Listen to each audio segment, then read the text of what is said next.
Hello students, आज की इस वीडियो में हम लोग विभाजन सूत्र के बारे में डिस्कशन करेंगे, यानी सेक्शन फार्मूला क्या है। तो आपके 10th क्लास के सिलेबस में जो सेक्शन फार्मूला है वो 2 डायमेंशनल कोऑर्डिनेट ज्योमेट्री के अंतर्गत है। जो भी कोऑर्डिनेट ज्योमेट्री आपको बताई गई है, यानी कि एक्स अक्ष और वाई अक्ष से एक समतल बनता है जिसको हम एक्स वाई समतल या कार्तीय तल कहते हैं, तो उसी पर आधारित है ये विभाजन सूत्र आपको यहाँ पर बताया जाना है। ठीक है, ये 2 डायमेंशनल इसलिए स्पेशल तौर पर बताया गया है क्योंकि 3 डायमेंशनल ज्योमेट्री भी पढ़ी जाती है, तो वो 11th क्लास में है। अभी यहाँ फिलहाल 2 डायमेंशनल ज्योमेट्री के बारे में बताया जाने वाला। ठीक है, तो आइए शुरू करते हैं। देखिए यहाँ पर जैसा कि आप देख सकते हैं कि किन्हीं दो बिंदुओं ए और बी, ए के निर्देशांक हो जाते हैं x1 y1 और बी के हो जाते हैं x2 y2 पर विचार कीजिए और मान लीजिए कि बिंदु P जो है जिसके निर्देशांक x कामा y हैं, एक चर बिंदु लिया गया है। रेखाखंड AB को m1 अनुपात m2 के अनुपात में आंतरिक रूप से यानी इंटरनली विभाजित करता है, अर्थात PA upon PB equal to m1 upon m2। अब इसका मतलब क्या हुआ, देखिए यहाँ पर जैसा कि फिगर में बना हुआ है, ये बिंदु A है, ये बिंदु B है, x1 y1 x2 y2 हो गया। इन दोनों को मिलाने वाला रेखाखंड ये है AB, इस पर एक बिंदु यहाँ पर स्थित है P।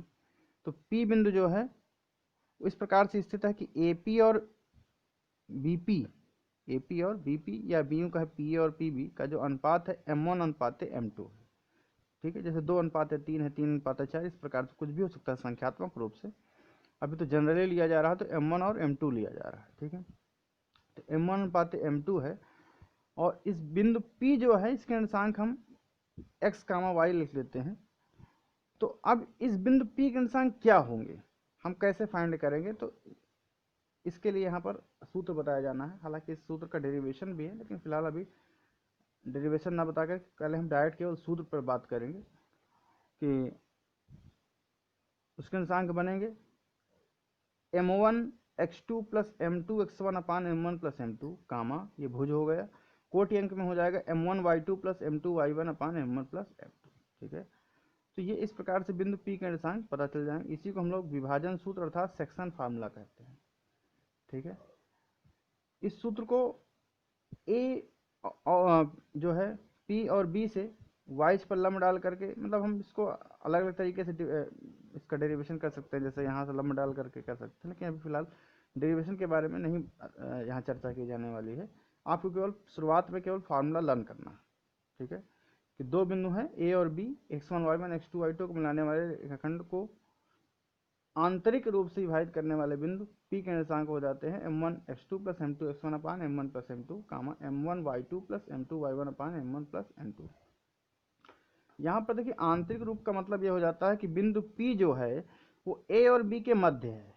बिंदु P कहाँ है, A और B के मध्य है, तो उसको आंतरिक विभाजन कहेंगे। यदि कहीं ऐसा हो जाए कि बिंदु P जो है वो कहीं, मान लीजिए कि A तो यहीं पर रहेगा, A है, ये B यहाँ पर ही रहेगा, मान लीजिए P यहाँ पर हो जाए, तो उस कंडीशन में, हालांकि तीनों एक ही रेखा पर स्थित है, पर इस कंडीशन में या फिर इस साइड में P कहीं हो जाए यहाँ पर, तो इस कंडीशन में क्या है कि हम लोग कहेंगे कि चूंकि बिंदु P जो है A और B के मध्य में तो स्थित नहीं है, तो इसलिए वो बाह्यता विभाजन है।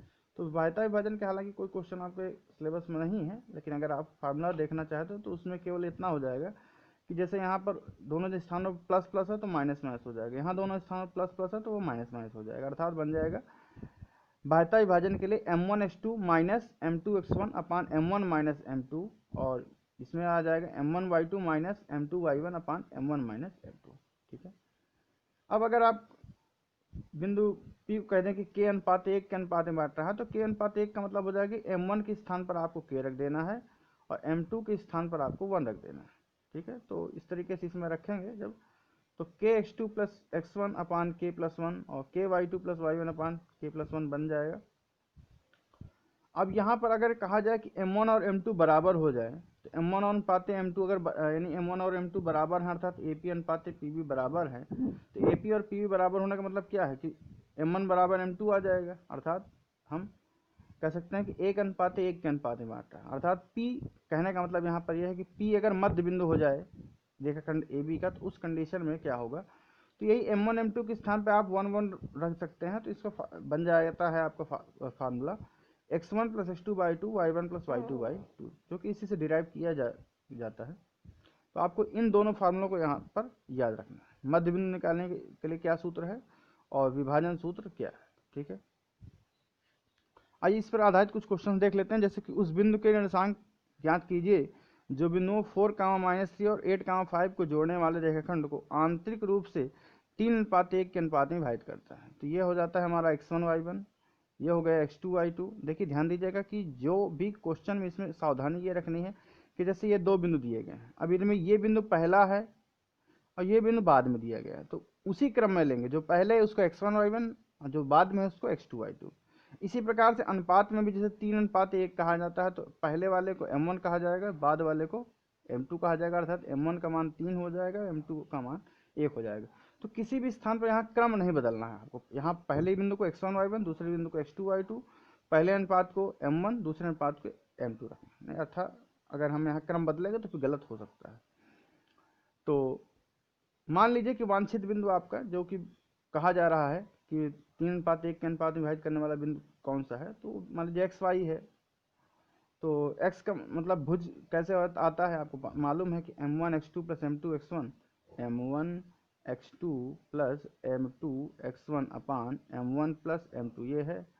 अब यहाँ देखिए m1 की वैल्यू 3 आ जाती है, x2 की वैल्यू यहाँ पर देख सकते हैं ये 8 हो जाती है, प्लस m2 की वैल्यू यहाँ पर 1 है और x1 की वैल्यू क्या है यहाँ पर 4 है। यहाँ पर देखिए 4 आ जाता है अपान में m1 प्लस m2 अर्थात 3 + 1, ठीक है। सेम इसी प्रकार से अगर हम कहें कि कोट अंक की बात करें अर्थात y के मान की बात करें तो यहाँ पर m1 y2 plus m2 y1 अपान m1 प्लस m2 आ जाएगा। तो m1 के स्थान पर यहाँ पर देखिए 3 आ जाता है, y2 की बात करें तो यहाँ पर 5 आ जाता है और m2 की बात करें तो यहाँ पर 1 आ जाता है। और अगर हम यहाँ पर y1 की बात करें तो y1 कितना है यहाँ पर आपका -3 अपान में m1 प्लस m2 अर्थात 3 + 1। तो यह 3 आ जाता है इसको सॉल्व करने पर 7 आ जाता है। तो वांछित बिंदु के निर्देशांक हो जाते हैं 7, 3। बहुत आसानी से इस सूत्र को हम याद रख सकते हैं, उसके सूत्र के प्रयोग के द्वारा हम विभाजन बिंदु के निर्देशांक निकाल सकते हैं, ठीक है।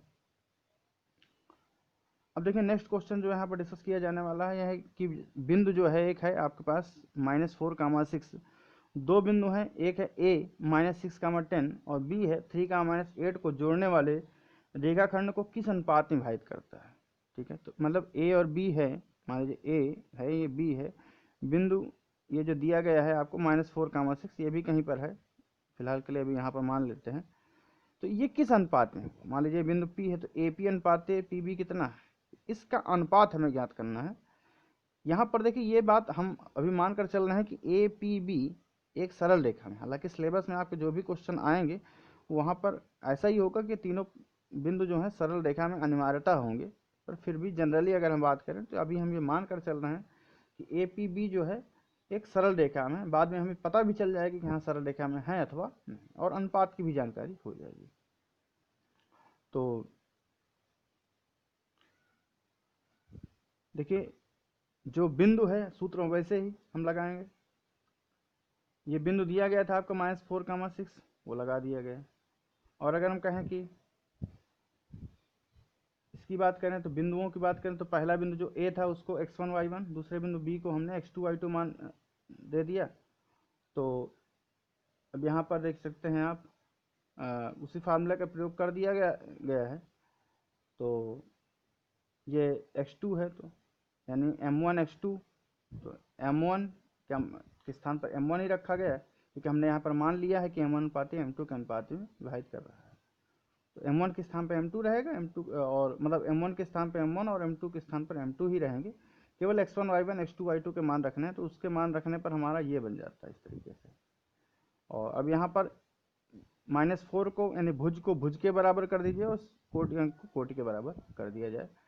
तो यहाँ लिखते हैं कि याद कीजिए कि अगर एक्स वाई बराबर ए बी हो तो x बराबर ए होता है और y बराबर b होता है। मतलब दो बिंदुओं के निर्देशांक बराबर कहने का मतलब होता है कि भुज और कोटि बराबर होंगे तभी तो दोनों बिंदुओं के मतलब बराबर होंगे।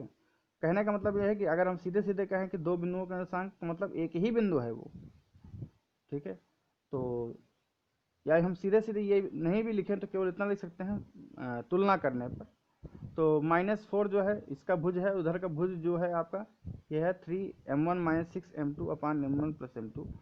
कोट अंक की बात करें तो यहाँ पर 6 है और यहाँ पर आपका माइनस का 8m1 प्लस 10m2 अपान m1 प्लस m2 है। इनको हम सॉल्व करेंगे। अब एक एक करके सॉल्व कर सकते हैं या एक साथ सॉल्व कर सकते हैं। देखिए वैसे तो हमें दोनों को सॉल्व करना चाहिए, लेकिन अगर आप केवल एक को भी सॉल्व कर लेते हैं तो भी आपका आंसर मिल जाता है। तो चलिए पहले यहाँ पर जो शुरुआत में सॉल्व किया गया है तो इसको सॉल्व किया जाता है। तो सॉल्व करने का मतलब यह है कि m1 m2 को आप इधर भेज दीजिए तो -4 से गुणा हो जाता है इसका। तो -4 से जब गुणा हो जाएगा तो ये बन जाएगा आपका -4m1 -4m2 और इधर 3m1 -6m2। m1 को एक साइड भेज दीजिए तो 3m1 आपका इधर चला जाएगा तो इधर आ जाता है 7m1 -7m1 आएगा, लेकिन माइनस माइनस दोनों साइड से कैंसिल हो जाएंगे और ये इधर आ जाएगा तो प्लस में आ जाएगा 4m2 माइनस का 6m2 अर्थात माइनस का 2m2। माइनस माइनस कैंसिल हो गया तो 7m1 इक्वल टू हो जाता है 2m2। m2 को आप इधर भेज दीजिए तो m1 अपान m2 बराबर 7 को आप इधर भेज देंगे तो 2 अपान 7 आ जाता है, अर्थात m1 अनुपाते m2 कितना है 2 अनुपाते 7 आ जाता है। अगर हम दूसरे वालों को सॉल्व करेंगे तो उससे भी 2 अनुपाते 7 ही आएगा, परंतु तो फिर भी हम एक बार चेक कर लेते हैं। तो आपको इसलिए जांच करनी चाहिए कि यह अनुपात y निर्देशांक को भी संतुष्ट करता है कि नहीं करता है। या तो फिर आप इसको हल कर लीजिए, या फिर नहीं हल कर सकते हैं तो m1 के स्थान पर यहाँ पर 2 रख दीजिए और m2 के स्थान पर 7 रख दीजिए। फिर देखिए दोनों इसकी वैल्यू 6 आती कि नहीं आती। जो LHS में है 6 तो वो आता है कि नहीं आता, तो आप चेक कर सकते हैं तो आ जाएगा। ठीक है, जैसे कि यहाँ आपको रख करके दिखाया भी गया है कि माइनस का 8m1 और प्लस 10m2 अपान m1 प्लस m2 था, तो वहाँ पर रख करके दिखा दिया गया तो वैल्यू आ जाती है। ठीक है, ये 6 ही आ जाएगा। तो इस प्रकार से इस क्वेश्चन सॉल्व करने हैं और देख सकते हैं 6 आपका आया हुआ है। तो हम कह सकते हैं कि -4, 6 जो है बिंदु ए और बी बिंदुओं को मिलाने वाले रेखाखंड को 2:7 के अनुपात में विभाजित करता है। अब आंतरिक करता है कि बाह्यता करता है, चूंकि देख सकते हैं यहाँ m1 और अनुपात m2 जो आया है वो पॉजिटिव आया है, यानी m1 अपान m2 की वैल्यू 2/7 आई है, धनात्मक आई है। तो इसलिए आंतरिक विभाजन अगर कहीं ऋणात्मक आ जाती तो हम कह देते कि बाह्यता विभाजित कर रहा है। ठीक है, अब यहाँ पर देखिए नेक्स्ट क्वेश्चन डिस्कस किया जाने वाला है कि क्वेश्चन नंबर 8 है, बिंदु हैं ए और बी को जोड़ने वाले रेखाखंड को समत्रिभाजित करने वाले बिंदुओं का निर्देशांक ज्ञात कीजिए। समत्रिभाजित का मतलब है कि ऐसे दो बिंदु होंगे बीच में जो इस रेखाखंड ए बी को 3 अनुपात में बांट देंगे। जैसे ए बिंदु हो गया, बी बिंदु हो गया। अब यहाँ पर 1 2 3 देखिए 3 खंड इसलिए हो गए क्योंकि पी और क्यू जो है वो मध्य में है। तो ए पी बराबर पी क्यू बराबर क्यू बी होना चाहिए, तभी तो समत्रिभाजित होंगे। यानी समत्रिभाजित का मतलब 3 समान भागों में विभाजित करना। तो अब इसमें देख सकते हैं कि अगर हमें पी बिंदु के निर्देशांक निकालना है तो कह देंगे इधर 1 भाग है इधर 2 भाग है, तो 1:2, तो ए पी अनुपात पी बी कितना हो जाएगा 1:2। ठीक है, तो इसी प्रकार अगर हम ए क्यू अनुपात क्यू बी की बात करें तो इधर 2 भाग हैं इधर 1 भाग है, तो 2:1 कह सकते हैं। या फिर आप ए पी और या फिर क्यू में से कोई एक बिंदु ज्ञात करके, जैसे पी हमें ज्ञात हो गया 1:2 हमने प्रयोग कर दिया तो हमें पी बिंदु के निर्देशांक ज्ञात हो गए। फिर पीबी का मध्य बिंदु क्या होगा, क्यू होगा, तो मध्य बिंदु का राइट सूत्र लगा करके भी हम ज्ञात कर। ठीक है, तो जैसा कि यहाँ लिखा हुआ है, मान लीजिए कि रेखाखंड ए बी को समत्रिभाजित करने वाले बिंदु पी और क्यू हैं, अर्थात ए पी बराबर पी क्यू बराबर क्यू बी है। तो पी बिंदु ए बी को आंतरिक रूप से 1:2 के अनुपात विभाजित करता है। अतः बिंदु पी के निर्देशांक सूत्र के द्वारा निकालेंगे, वही सूत्र लगाएंगे m1 x2 plus m2 x1 अपान m1 प्लस m2 और m1 y2 plus m2 y1 अपान m1 प्लस m2 करेंगे। m1 के स्थान पर आपको रख देना है 1, m2 के स्थान पर आपको रख देना है 2। ये रहेगा x1 y1 और ये रहेगा x2 y2। तो इनको रख करके हमने हल कर दिया तो -1, 0 आ जाता है। तो बिंदु P के निर्देशांक आ जाते हैं -1, 0। अगर हम Q के चाहें तो सीधे सीधे मध्य बिंदु का सूत्र लगा कर भी कर सकते हैं, या फिर 2:1 वाला लगा दीजिए आप, जैसे यहाँ लिखा हुआ है कि Q रेखाखंड AB को 2:1 के अनुपात में विभाजित करता है, आता है बिंदु Q का निर्देशांक। तो अब यहाँ पर m1 के स्थान पर 2 रखा जाएगा, m1 के स्थान, और m2 के स्थान पर 1 रखा जाएगा, x1 के स्थान पर 2, y1 के स्थान -2, x2 के स्थान पर -7 और y2 के स्थान पर 4 रख करके हल कर लीजिए तो -4, 2 आ जाता है। ठीक है, तो इस तरीके से बिंदु P और Q के दोनों के निर्देशांक पता चल गया। तो हम ने कहा कि अतः बिंदु A और B को जोड़ने वाले रेखाखंड को समत्रिभाजित करने वाले बिंदुओं का निर्देशांक -1, 0 और -4, 2। ठीक है, अब नेक्स्ट क्वेश्चन देखिए डिस्कस कर लेते हैं।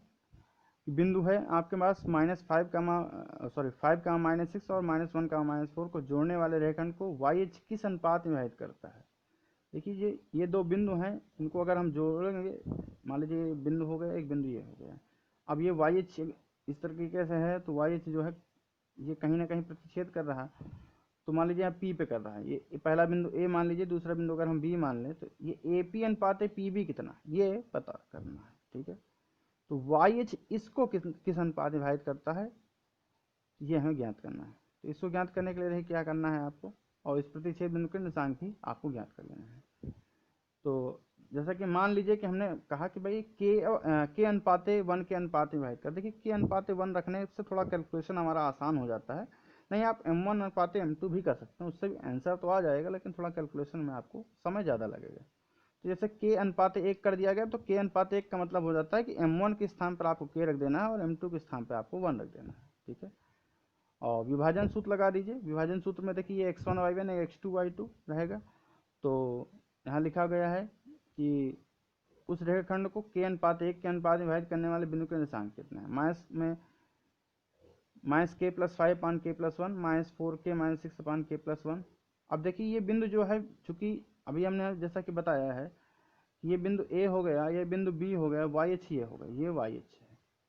अब इस बिंदु पर काट रहा है, पी बिंदु पर काट रहा है। तो अब इस पी बिंदु के निर्देशांक की अगर हम बात करें, तो बिंदु पी कहाँ स्थित है, वाई एच पर स्थित है और ए बी रेखाखंड पर भी स्थित है।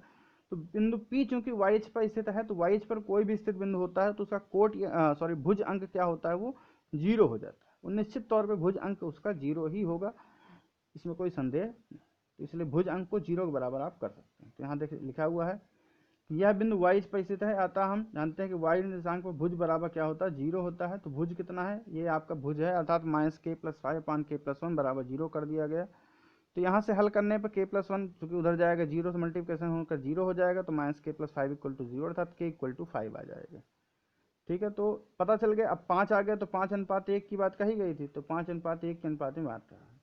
अब रही बात, हमें चूंकि निर्देशांक भी निकालना है, तो इसी के स्थान पर 5 रख दीजिए। तो इसका तो खैर 0 आएगा ही आएगा, और इसको 5 रखेंगे तो आपको -13/3 आ जाएगा। तो इस तरीके से वांछित अनुपात हमारा 5:1 है, और जो छेद बिंदु है वो 0, -13/3 प्राप्त हो जाता है। तो दोनों चीज़ें हमने ज्ञात कर ली। तो इस तरीके से इस नेक्स्ट क्वेश्चन भी देखते हैं कि लिखा हुआ कि यदि बिंदु ए बी सी डी एक समांतर चतुर्भुज के शीर्ष इसी क्रम में हो, तो बिंदु पी क्या मान ज्ञात करिए। कि समांतर चतुर्भुज जो है, आप जानते हैं इस तरीके से, मान लीजिए इसको नाम दे दिया ए, इसको बी, इसको सी, इसको डी। कभी भी देखिए जो दिए जाते हैं नाम, वो सीरियल वाइज ही दिए जाते हैं। जिस क्वेश्चन में जो सीरियल दिया हो, तो उसी प्रकार से हम सीरियल वाइज ही नाम देना चाहिए। अब इसकी प्रॉपर्टी ये है, इसमें देखिए पी का मान हमें नहीं पता है, तो हमें मालूम है कि जो समांतर चतुर्भुज के विकर्ण होते हैं, वो परस्पर एक दूसरे को क्या करते हैं, समद्विभाजित करते हैं। हालांकि बराबर नहीं होते हैं, लंब समद्विभाजित भी करना आवश्यक नहीं है, लेकिन यहाँ पर ये दोनों जो हैं एक दूसरे को क्या करेंगे, समद्विभाजित करेंगे, इतना निश्चित है। इसलिए AC का मध्य बिंदु भी वही होगा और BD का भी मध्य बिंदु क्या होगा, सेम पॉइंट होगा। तो दोनों पॉइंट्स निकालेंगे, अर्थात AC के मध्य बिंदु निकाल लेंगे और BD के मध्य बिंदु निकाल लेंगे, दोनों को तुलना करा देंगे, चूंकि तो दोनों तो एक ही पॉइंट को बता रहे हैं ना, निरूपित कर रहे हैं। तो यही काम करना। हम जानते हैं कि समांतर चतुर्भुज के विकर्ण परस्पर समद्विभाजित करते हैं, अतः AC के मध्य बिंदु के निर्देशांक बराबर हो गए विकर्ण BD के मध्य बिंदु के निर्देशांक। तो मध्य बिंदु तो आप जानते हैं x1 + 2/2 y1 + y2/2 होता है। जैसे यहाँ 6 हो गया, तो 6 + 9/2 और 1 + 4/2 आ जाता है। इधर आपका 8 + p/2 और इधर आपका 2 + 3/2 आ जाता है। अब इसके भुज की तुलना भुज से कर देंगे, कोटि अंक की तुलना कोटि अंक से कर देंगे। तो इधर देखिए 9 × 6 = 15/2 आ जाता है, 4 × 5/2 आ जाता है।